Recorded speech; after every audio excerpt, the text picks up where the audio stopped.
주보에 보니까 젊고 따뜻하며 평화로운 교회. 제가 너무 감동받고 있습니다.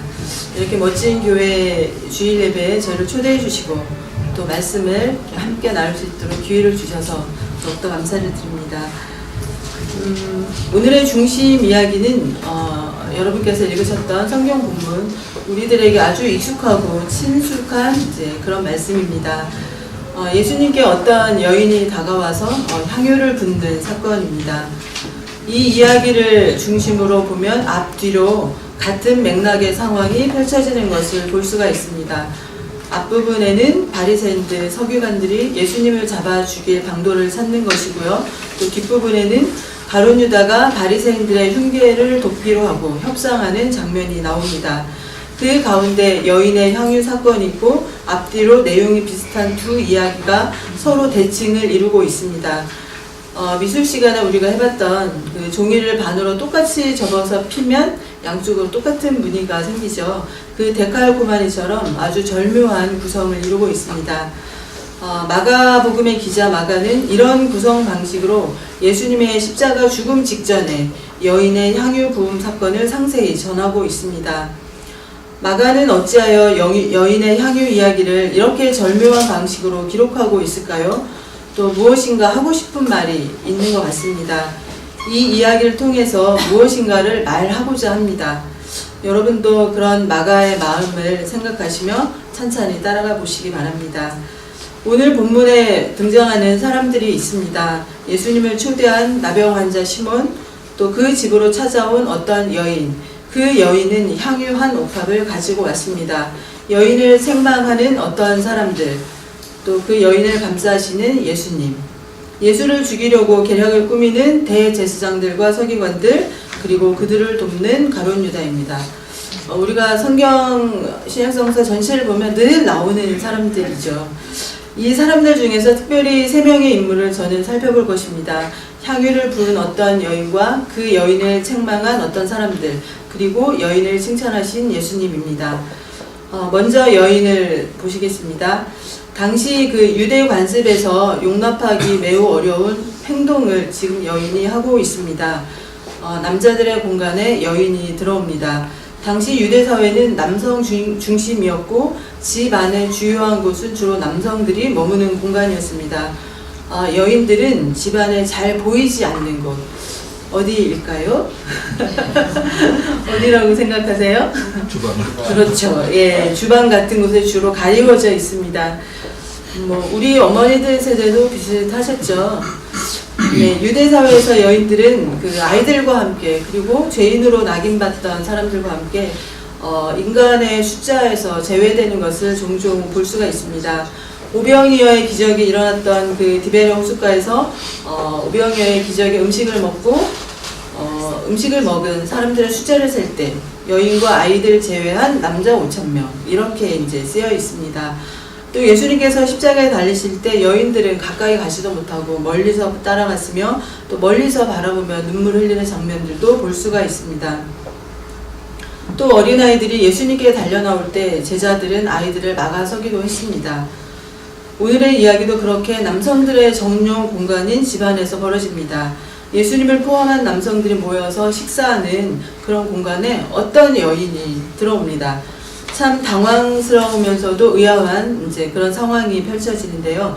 그 당시 유대 사회에서 그 풍습에서는 있을 수 없는 일이라고 합니다. 이렇게 예기치 못한 상황에 사람들은 몹시 당황했습니다. 집안이 술렁이기 시작합니다. 저 여자는 대체 뭐지?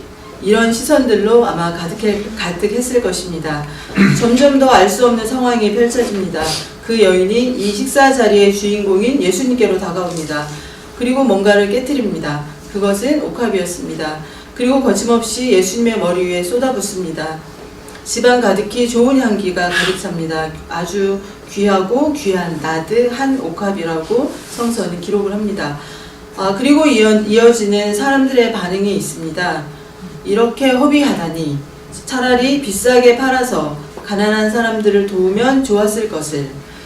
그 향유는 매우 비싼 물건이었습니다. 성경에서는 순전한 나드 한 옥합, 이렇게 설명을 합니다. 이 나드는 그 인도에서 나드라고 하는 나무의 뿌리에서 나오는 것인데, 순전하다는 것은 100% 진액, 그러니까 진품이라는 뜻입니다. 이 향유는 너무 비싸서 보관 방법이 좀 다르다고 합니다. 옥합채로 통째로 봉해져 있습니다. 그러니까 뚜껑이 있어서 그것으로 뭐 열고 닫는 것이 아니고 통째로, 옥합채로 한 몸으로 이렇게 되어 있습니다. 그래서 그 안에 있는 향유를 꺼내기 위해서는, 사용하기 위해서는 옥합을 깨트려야만 사용할 수가 있는 거죠. 한번 깨트린 후에는 다시 사용할 수 없고 그 자리에서 다 사용해야만 합니다. 이 향유는 일반 사람들이 소지하기에는 너무 비싸고 또 귀한 물품이었죠. 당시 유대인의 1년치 월급에 해당한다라고 합니다. 아마도 이 여인은 자신의 미래를 대비해서 아마 재산으로 귀하게 보관하고 있었을 물품인 것 같습니다. 이 나드 향유를 오늘날 우리나라 화폐 가치로 계산을 한다고 할 때, 성인 한 사람이 한 달 동안 아르바이트를 하면 한 100만 원쯤 벌까요? 네, 그럴 때 1년 월급이면 1200만 원이 되겠죠. 네, 굉장히 큰 금액입니다. 이렇게 어마어마한 금액을 만약에 이거를 쌀로 바꾼다고 하면, 쌀 한 푸대 20kg에 한 4만 원 정도, 그러면 약 300푸대, 그러면 가난한 집 300집에 쌀을 다 줄 수가 있는 겁니다. 이렇게 엄청난 고가의 물품을 거침없이 깨뜨리고 또 예수님의 머리에 쏟아부은 대단한 여인이죠. 전혀 아까워하지도 않았습니다. 이렇게 놀라운 상황이 펼쳐지는 걸 바라보면서 만약에 여러분이 그날 그 자리에 계셨다면 어떤 마음이 들었을지 한번 떠올려 보시기 바랍니다. 제자로 추측되는 어떠한 사람들은 이렇게 말했습니다. 300데나리온에 팔아서 가난한 사람들에게 나누어 주었으면 얼마나 좋았겠느냐. 굉장히 아까워하고 있죠. 그리고 성서를 보면 화를 내었다라고도 설명이 되어 있습니다. 제가 얼마 전에 그 색동감리교회 집수리 현장에서 송병구 목사님으로부터 오늘 예배 설교를 부탁을 받았습니다. 목사님은 가끔 잊을만 하면 저를 한 번씩 부르시더라고요. 저를 긴장시키십니다. 그때 떠오른 성경 말씀이 바로 오늘의 마가복음 14장 말씀이었습니다. 예수님께 이 값비싼 향유를 아낌없이 부은 이 여인의 이야기가 떠올랐습니다. 어째서 이 여인이 떠올랐는지는 저도 잘 모르겠습니다만, 아마 이 여인이 향유를 예수님의 머리에 모두 쏟아붓고 나서 주변 사람들에게 책망을 받고 있을 때, 그때 주님이 여인을 감싸면서 하신 말씀, 그 말씀 때문이었을 것입니다. 여인을 변호하는 예수님의 말씀의 핵심은, 이 여인은 힘을 다해 나에게 좋은 일을 했다. 나의 장례를 미리 준비한 것이다. 이렇게 하십니다. 예수님의 이 말씀을 들어보면 이 상황에서 굉장히 좀 이해하기 어려운 이상한 말씀이죠. 좀 생뚱맞아 보일 수도 있는 그런 말씀입니다. 여인의 행동도 참 의아했지만 그 여인의 행동에 대해서 예수님이 가르치신 그 말씀도 참 느닷없는 그런 죽음 이야기를 하고 계십니다. 지금 이 자리에 있는 제자들의 분위기를 살펴보면 굉장히 좀 많이 업돼 있어요. 예수님께서 예루살렘에 화려하게 입상을 하셨습니다. 많은 사람들이 예수님을 환영을 했죠. 이제 곧 왕의 자리에 앉으실 것 같은데 하는 설레임과 기대감이 아주 충만한 그런 상황이었습니다. 이런 설레이는 순간에 예수님은 갑자기 자신이 죽을 것이다. 또 장례 이야기를 하십니다. 그렇다면 제자들은 이러한 주님의 말씀에 대해서 나의 장례를 이 여인이 준비한 것이다. 이런 말씀에 대해서 어떻게 이해했을까요? 또 이 여인은 그 말씀을 듣고 어떤 생각을 했을까요? 이렇게 예수님의 뜻모를 말씀은 계속 이어집니다. 가난한 자들보다 지금 내가 더 중요하다라고 하십니다. 내 머리에 향유를 부은 여인의 행동은 나에게 좋은 일이다. 왜냐하면 이 여인은 나의 장례를 미리 준비한 것이기 때문이다. 나는 너희와 언제까지나 함께 있지는 않을 것이다. 이걸 반대로 말하면 나는 이제 너희들을 떠날 것이다. 나는 죽을 것이다. 이런 말씀을 이제 계속 하십니다. 주님께서 어찌하여 이렇게 말씀하신 걸까? 도대체 무엇을 말씀하시고자 했을까? 저는 일주일 내내 곰곰이 묵상을 해보았습니다. 가난한 이들을 돕는 것보다 주님을 섬기는 것이 더 중요하다는 그런 말씀을 하신 것일까?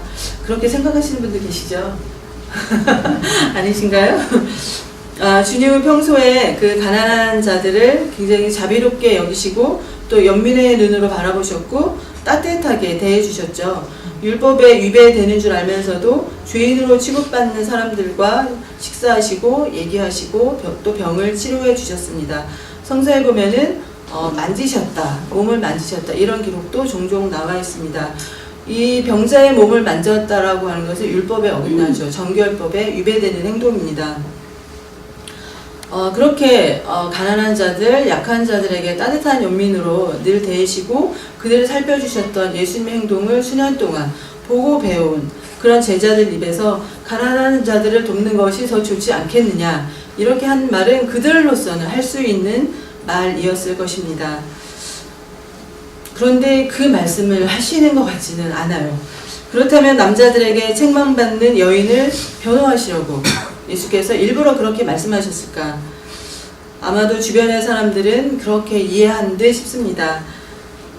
주님께서 계속해서 하늘나라의 그 진리를 말씀하시고 또 언제부터인가 예루살렘으로 올라온 그 도성에서 나는 곧 죽을 것이다. 십자가에 매달려 죽고 언젠가 3일 뒤에 부활하시고 이런 말씀을 하셨지만 그때마다 그 듣는 제자들은 그 말씀의 뜻을 제대로 알아듣지 못했던 것 같습니다. 사역의 기간에 제자들에게 당신의 죽음에 대해서 말씀하셨던 그런 것들을 제자들은 아무도 그 말씀을 제대로 이해하지 못했고 또 깨닫지 못했고 알아차리지 못했습니다. 마음에 담아두는 제자도 없었습니다. 지금 여기서도 주님은 자신의 죽음을 말씀을 하셨지만 제자들은 귀담아 들은 것 같지는 않습니다. 지나가는 말처럼 여인을 그냥 감싸시려고 여인이 민망해할까봐 그렇게 하시지 않았을까 이런 생각도 듭니다. 아니면 믿음이 큰 사람은 자신이 가지고 있는 전 재산도 아까워하지 않고 주님을 위해 바칠 수 있다 이런 걸 가르치시려고 하셨을까? 아니면 마가는 이런 얘기를 하고 싶었을까? 또한 예수님을 배신한 가룟 유다의 심리를 설명하기 위해서 마가가 일부러 끼워넣은 이야기일까? 여러 가지 생각을 해보게 됩니다. 어떤 이들은 그렇게도 주장을 하지만 설득력이 좀 약한 것 같습니다. 그 3년 동안 예수님을 따라다니면서 모든 고생을 함께하고 또 많은 아주 놀라운 경험들을 직접 목격을 하고 그렇게 동고동락한 가룟 유다인데 그의 변심을 한마디로 딱 압축해서 설명하기에는 너무나 큰 무리가 있습니다. 이제 여기서 여인을 책망한 어떤 사람을 좀 보겠습니다. 4절에 보면 어떤 사람을 내어 서로 말하되 어찌하여 향유를 허비하는가 이 향유를 300데나리온 이상에 팔아 가난한 자들에게 줄 수 있었겠도다 하며 그 여자를 책망하는지라. 제자들이 예수님께 귀한 섬김을 한 이 여인을 책망했다라는 이 구절에서 좀 생각을 해보았습니다. 물론 제자들이 예수님을 함부로 대하는 것은 절대 아니죠. 하찮게 여기지도 않았습니다. 이 제자들도 주님을 아주 귀한 분으로 여기고 그분의 말씀을 따르고 그분을 귀한 분으로 섬긴 것 같습니다. 귀하게 섬기는 주님이었지만 그렇다고 지금 이 순간에 저렇게 비싼 향유를 예수님께 굳이 다 쏟아부을 필요가 있었을까? 굳이 저렇게까지 하지 않아도 주님은 충분히 귀하신 분인데 꼭 저런 표현을 해만 되나? 이러한 마음이 아니었을까? 저는 나름대로 그런 생각이 들었습니다. 우리 주변에서 내가 하지 못하는 엄청난 헌신과 섬김을 하는 사람을 볼 때 저의 그 마음이 그를 좋게 칭찬하고 그를 높이고 꼭 이렇지는 않더라고요. 가끔은 질투도 나고 좀 샘도 나고 저 사람 왜 혼자 저렇게 튀고 그래? 좀 그냥 평범하게 가지? 이런 생각이 들 수도 있습니다. 아마 제자들도 인간이기 때문에 비슷한 그런 생각도 들지 않았을까 그런 상상도 해보았습니다. 한 가지 책을 소개를 하겠는데요. 프레임 전쟁이라는 책이 있는데 혹시 여기에 읽어보신 분 계신가요? 아무도 안 계신가요? 다행이에요. 정치를 하시는 분들은 이 책을 아마 거의 읽어보셨을 것 같아요. 선거에서 승리하기 위해 어떤 프레임을 만드느냐가 중요하다는 그런 요지입니다. 코끼리는 생각하지 마. 여러분 무엇이 떠오르세요? 냉장. 코끼리가 떠오르죠. 그거예요. 네. 코끼리를 생각하지 말라고 저는 얘기를 했어요. 그럼 코끼리를 생각하지 말아야 되죠. 근데 듣는 사람은 코끼리를 확 떠올려요. 예, 이렇게 선거 프레임을 짜는 겁니다. 우리나라를 보면 야권과 여권이 다 선거 때마다 프레임을 만들죠. 안보 이데올로기 프레임, 안보 이데올로기 프레임 또는 경제 성장이 가장 중요하다 이런 프레임 등등. 그래서 어떤 프레임으로 유권자들을 설득시키느냐에 따라서 그는 선거에서 이길 수도 있고 패할 수도 있다는 그런 프레임입니다. 거짓말장애가 되면 안 돼. 아이에게 얘기를 했어요. 그럼 아이는 무엇을 생각하죠? 거짓말장애. 되면 안 된다고 어머니는 얘기했는데 그 아이는 거짓말장애를 떠올려요. 그럴 때는 이 프레임보다 더 차원이 높은, 수준이 높은 프레임을 만들어야 돼요. 어떤 프레임이 좋을까요? 제가 자꾸 이쪽으로 바라봅니다. 진실한 사람이 좋아. 예를 들면 그거보다 더 좀 영적으로 수준이 높은 그런 단어와 그런 비전을 아이한테 제시를 해주겠죠. 그래서 이런 어떤 프레임에 대해서 공격을 받았을 때 그 상대방은 그 공격을 벗어나기 위해서 또는 나는 아니야 라고 해명하기 위해서 막 여러 가지 애를 씁니다. 나 옛날에 그렇지 않았어. 자료도 제시하고 사진도 보여주고 나 그런 사람 아니야. 이런 점점 상대방의 프레임에 이렇게 말리게 되는 거죠. 그럼 유권자들이 봤을 때는 먼저 그 거짓말 같은 프레임을 얘기한 그쪽에 점점 귀담아 듣고 이 사람의 진실과 사실에 대해서는 별로 이제 무관하게 생각을 한다는 거죠. 이걸 굉장히 잘하는 사람들이 정치인들이더라고요. 그 어른들이 그 어린 아이들이 말을 하기 시작하면 꼭 보면은 남의 집 아이들한테 이런 질문을 해요. 제가 일부 예배 때도 질문을 했었습니다. 너는 엄마가 좋니 아빠가 좋니? 이렇게 물어봐요. 그러면 아이가 한참 고민을 하다가 대답을 합니다. 어떻게 대답하죠? 그렇죠. 똑같은 대답이 일부 예배에서 나왔습니다. 네, 프레임에 갇히면 자유롭기가 굉장히 어려워요. 그러니까 제가 하는 일은 그 가난한 사람들의 집을 무료로 수리해드리는 그런 집수리 봉사단체를 운영하고 있습니다. 이 일을 지금 저는 14년째 하고 있습니다. 집수리를 하다 보니까 제가 보고 다니는 집들은 좀 멀쩡한 집들은 거의 없고 거의 다 사람이 살기 힘든 아주 누추한 그런 집들을 많이 보고 있는데요. 이제까지 700집은 훨씬 넘게 아마 경험을 했었을 것 같습니다. 우리가 어떤 행위를 계속 하다가 행위의 목적은 사라지고 그 행위 자체만이 남을 때가 있어요. 그럴 때 보면 굉장히 무의미해지고 삶의 의욕을 잃게 되기도 합니다. 선한 마음으로 시작된 훌륭한 행위라고 할지라도 자기 성찰과 자기 반성이 함께 병행되어야만 그 일을 지속적으로 이어나갈 수가 있습니다. 자기 성찰을 하지 못할 때에는 아무리 선한 일, 또 굉장히 훌륭한 일이라도 그 일 자체 명분에 갇히고 맙니다. 지금 여기 앉아 계신 여러분도 여러분을 자유롭지 않게 하는 프레임이 있으신지 한번 들여다보시기 바랍니다. 예수님께서는 주님의 가르침대로 보고 배우고 그래서 가난한 사람을 돕는 것이 좋았겠다 라고 말한 사람들을 도리어 꾸짖으십니다.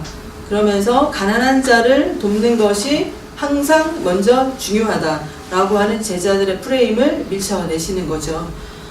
과연 훌륭한 명분을 내세워서 여인의 헌신을 책망하는 그 제자들의 진짜 마음이 또 무엇인지 궁금해집니다. 주님이 3년간의 공생의 기간 동안에 목적하시고 또 중요하게 여기신 것은 바로 제자들입니다. 주님의 사역의 목적은 제자들을 가르치시고 또 훈련시켜서 하나님 나라의 복음을 전하는 것이었습니다. 물론 이 과정에서 가난한 사람, 병든 사람, 아픈 사람 이런 사람들을 만나시고 또 치료하시고 자비를 베푸셨습니다. 가난한 이들과 함께 하는 것이 목적이 아니라 하늘나라의 복음을 전하는 것이 주님의 뜻이었고 그 과정에서 가난한 자들을 만나셔서 하나님 나라의 진리를 사랑을 전하시는 그런 도구로 사용하신 것입니다. 그런 의미에서 볼 때 오늘날 우리 교회의 사명은 복음을 전파하는 것이라고 할 수가 있습니다. 마찬가지로 제가 하고 있는 집수리 봉사단체 역시 사명은 똑같습니다. 어떤 사람이 집수리를 어떤 마음으로 하느냐고, 제가 오랫동안 이 일만 하니까요 너무 고생스럽고 힘들겠다 싶어서 가끔 질문을 하죠. 이 질문에 대답하기 위해서 오랫동안 고민을 많이 했었어요. 좀 멋있는 명분을 내세우려고 저도 근데 이제 한 10년이 넘어가니까 이렇게 고백이 됐어요. 결론은 하나님께 예배하듯이 합니다. 그냥 이렇게 저는 고백을 합니다. 집수리하는 모든 순간순간 집수리를 하기 전에 그 가정을 방문하고 답사하고 그곳에 계신 어르신들과 무엇이 필요하세요? 얘기를 하면서 그 모든 가정을 그냥 하나님께 예배하듯이, 그러니까 다른 것은 보이지가 않아요. 그 가정의 어르신이 퉁명스럽든 뭘 더 해달라고 저를 막 집요하게 괴롭히든 그 가정에 사실 숨겨놓은 부양할 수 있는 아들이 있든 없든 이런 것들은 이렇게 대수롭지 않게 여겨지고 이 가정에 집수리를 하는 것이 필요하다, 이것만 이제 보여집니다. 예수님의 죽음과 부활을 아무리 가르쳐도 알아차리지도 못하고 또 깨닫지도 못하는 제자들이었습니다. 그럼에도 곧 예수님은 이제 유월절을 앞두고 십자가에 달려 죽으셔야 하는 그런 상황이 되었습니다. 이러한 절박하고 급박한 상황이지만 지금 이 장면에서도 제자들은 예수님의 말씀을 하나도 알아채지 못하죠. 도리어 예수님이 이 여인을 변호하고 위로하려고 이렇게 죽음 이야기를 하신다라고 착각하는 것 같습니다. 주님은 언제나 그 일상에서 목격되는 주변 상황을 통해서 사람들을 가르치고 계셨습니다. 눈먼 소경을 앞에 두고는 그가 하나님께 벌을 받아서 소경으로 태어난 것이 아니라 하나님의 정하신 뜻이 있어서 그가 소경으로 태어났다, 이렇게 말씀하시고, 또 가늠하다가 돌에 맞이기 직전에 그런 여인을 앞에 두시고는 너희 중에 죄 없는 자가 먼저 돌로 쳐라, 우리 모두는 다 하나님 앞에 죄인이다, 이런 가르침을 주셨습니다. 또 어린 아이들이 다가오는 것을 막아서는 제자들에게는 하늘나라가 이렇게 어린 아이들과 같은 자들의 것이다. 주변에서 보여지는 모든 상황들, 만나는 모든 사람들, 겪게 되는 모든 환경 속에서 주님은 하나님의 사랑과 진리를 가르치시는 방법으로 활용을 하신 것입니다. 이런 맥락에서 볼 때 오늘의 마가복음 14장 베다니 나병 환자 시몬의 집에 들어와서 이 향유를 거침없이 쏟아부은 이 여인의 상황을 보시고 주님은 어떤 말씀을 하고 싶으셨을까? 임박한 당신의 죽음을 말씀하신 것입니다. 이 여인을 가만두어라. 그 여인은 나에게 좋은 일을 하였다. 나의 장례를 미리 준비한 것이다. 굉장히 생뚱맞게 들리는 이 말씀인데요. 사실은 이 말씀처럼 예수님은 곧 이어서 바로 제사장들에게 잡히시고 고난을 받으시고 십자가에 못 박히시고 죽으셨습니다. 그리고 주님이 말씀하신 대로 시신에 향유를 바를 틈도 없이 무덤에 묻히셨습니다. 왜냐하면 그날 바로 안식일이 시작되기 때문에 안식일이 시작되기 전에 빨리빨리 시신을 처리해서 무덤에 매장을 해야만 했기 때문입니다. 그래서 여인들이 안식일이 끝나자마자 향유를 준비해서 예수님의 무덤으로 달려간 것이기 때문입니다. 왜냐하면 시신을 제대로 향유를 발라서 깨끗하게 처리를 해야 되기 때문에 그 하지 못한 것을 안식 첫날에 달려가서 아침에 하려고 했던 것입니다. 하지만 주님은 이미 무덤에 계시지 않았습니다. 결국 여인들은 주님의 몸에 아무것도 바를 수가 없었습니다. 얼마 전에 주님께서 베다니 시몬의 집에서 하셨던 말씀처럼 이 여인이 머리에 쏟아부은 향유가 주님의 죽음을 준비한 것이 된 것입니다. 그렇다면 이 여인이 성견 지명이 있어서 예수님의 죽음을 미리 감지하고 향유를 부은 것일까요? 그렇지는 않았다고 생각됩니다. 평소에 주님을 잘 따르고 섬기던 이 여인의 직관이 그런 행동을 하게 했을 것입니다. 여인은 자기 자신도 예측하지 못했던 어떤 직관으로 주님의 몸에 향유를 부었습니다. 이 행동은 주님으로부터 좋은 일을 하였다라는 칭찬을 받았고 그 이야기가 지금까지 저와 여러분에게 전해지고 있습니다. 저의 경험 한 가지를 말씀을 드리고 오늘의 말씀을 마무리하겠습니다. 제가 수년 전에 그 안양시 박달동 호연마을에서 집수리 봉사를 하였습니다. 그 호연마을 다 아시죠? 그 도축장에 있는 광명 그 KTX역 가는 길에 있는 노루표 페인트 지나서 아시겠죠? 예, 거기는 지금도 시골집 같은 흙집들이 이렇게 곳곳에 많이 남아 있어요. 그때 제가 이곳을 집수리할 때보다는 많이 개선이 됐는데 이 당시에는 굉장히 좀 심했습니다. 근데 여기 집에 굉장히 연세가 많으시고 몸이 안 좋으신 할머님이 살고 계셨어요. 이 할머니의 보금자리는 정말 설명을 못할 정도로 굉장히 열악하고 아주 누추했습니다. 흙집이었고요. 그 단칸방에 집안 여기저기 구멍이 숭숭 뚫려 있고 유리창은 깨져 있고, 그리고 부엌 바닥은 흙이었고 보일러가 없고 연탄불에 취사를 해서 그걸로 식사를 해 드셨습니다. 그리고 수도도 없어서 마당에 나가서 그릇을 닦고 빨래를 하고 몸을 씻으시고 이렇게 사셨죠. 그리고 할머님이 살림살이는 몇 개 되지 않았지만 굉장히 낡고 초라했습니다. 그런데 제가 더 가슴이 아팠던 것은 할머님도 연세가 많으시고 몸이 안 좋으신데 당신의 몸은 돌볼 틈도 없이 아들을 돌보고 계셨어요. 그 아들은 성인이었어요. 근데 알코올 중독이어서 하루 종일 집안에서 술 먹고 자고 TV 보고 여기저기 술병이 굴러다니고 속이 터지시죠? 예, 저도 그랬습니다. 네, 그런 할머니를 바라보니까 얼굴부터 이 흐르는 그런 기운이 굉장히 힘들고 정말 막 어떻게 말할 수 없을 정도로 안쓰럽고 참 그런 느낌이 많이 올라왔습니다. 그래서 저희는 한 30명의 인원이 정말 온 힘을 다해서 그날 집수리를 했습니다. 부엌 바닥에 시멘트로 미장을 했고요. 또 천정은 나무로 목공으로 깔끔하게 마무리를 했습니다.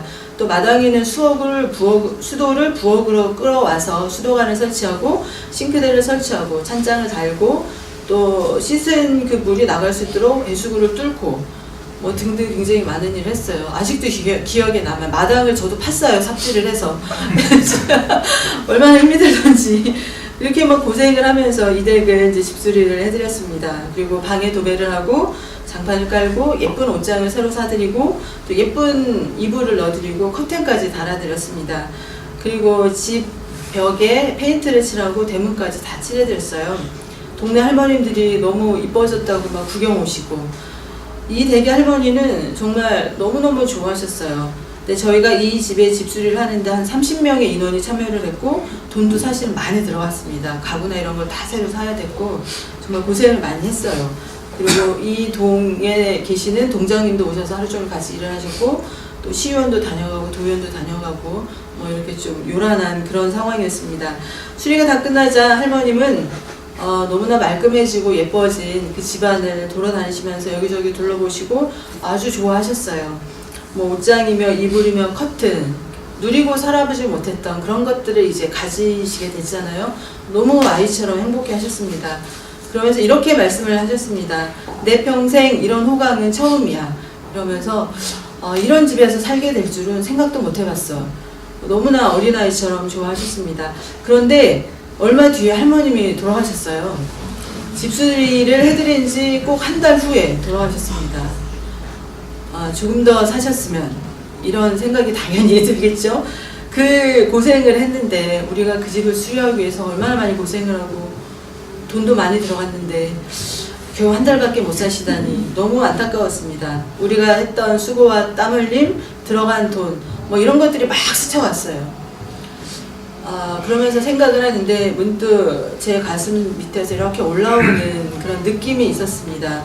한평생을 정말 힘들게 고생스럽게 살아오신 할머님이 저희들이 해드린 이 집수리로 인해서 돌아가시기 한 달 전은 행복하고 즐겁게 지내셨을 것 같더라고요.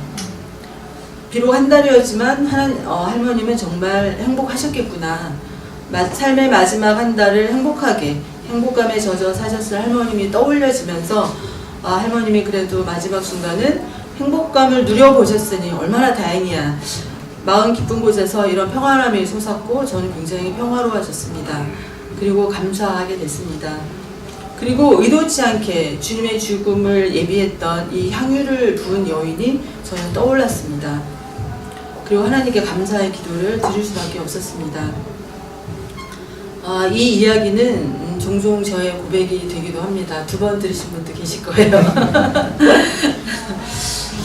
우리가 살아가다 보면 의도하지 않았던 또 계획하지 않았던 여러 가지 경험들을 겪습니다. 남으로부터 겪기도 하고 내가 또 다른 사람에게 경험을 던져주기도 합니다. 그런 것들이 하나님 앞에 주님께 아름다운 일이라고 저는 생각을 했습니다.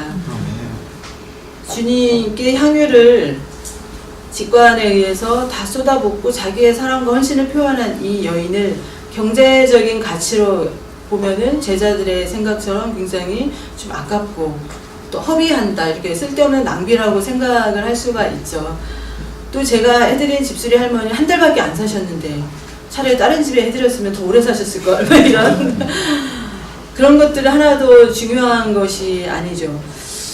때로는 우리는 우리를 향하신 하나님의 의도와 계획을 알아차리지 못하는 경우가 훨씬 많은 것 같습니다. 그것을 알아차리려면 우리가 더 성장하고 더 성숙하고 더 깊어져야만 조금 이제 이해하고 알아차릴 수가 있을 것 같습니다. 색동교회 성도 여러분, 여러분의 지금의 삶을 기뻐하시기 바랍니다. 하나님께서 여러분에게 부어주신 것들이 많이 있습니다. 그것들에 대해서 감사하시고 또 행복하게 그렇게 충만함을 누리시면서 사셨으면 좋겠습니다. 저도 저희 아들 하나가 학교를 다니다가 0.75를 학점을 맞으면서 군대를 갔다가 제대를 하더니 학교를 완전히 이제 그만뒀어요. 그리고 지금 공장에 들어가서 기계를 돌려요. 너무 힘들었어요. 그러니까 근데 그런 과정을 한 2년간 겪으면서 제가 다른 사람들의 마음을 조금 보게 됐어요. 그래서 자식 자랑 남들 앞에서 하는 게 아니구나. 그것도 알았고, 또 다른 사람, 다른 집에서 겪고 있던 내 눈에 보기에 굉장히 좀 이렇게 어떻게 저런 일을 애가 할 수가 있지? 막 이런 떠오를 수 있는 그런 것들을 다 이제 좀 없애버리게 됐어요. 우리가 그 앞으로의 삶을 알 수 없듯이 또 어떤 계획이 우리에게 다가오고 펼쳐질지 전혀 예측할 수가 없죠. 지금의 이 아이는 아직 꽃이 피지 않아서 그렇게 보일 뿐이지 우리의 자녀들이 10년, 20년, 우리 나이가 들 때는 훨씬 더 멋지고 훌륭한 모습으로 저는 열매를 맺고 있을 거라고 확신합니다. 여러분의 자녀들을 축복하시고 사랑하시기 바랍니다. 부모로서 할 수 있는 일은 자녀를 축복하고 그 자녀를 위해서 기도하는 것밖에는 없더라고요. 이 여인은 나에게 좋은 일을 하였다.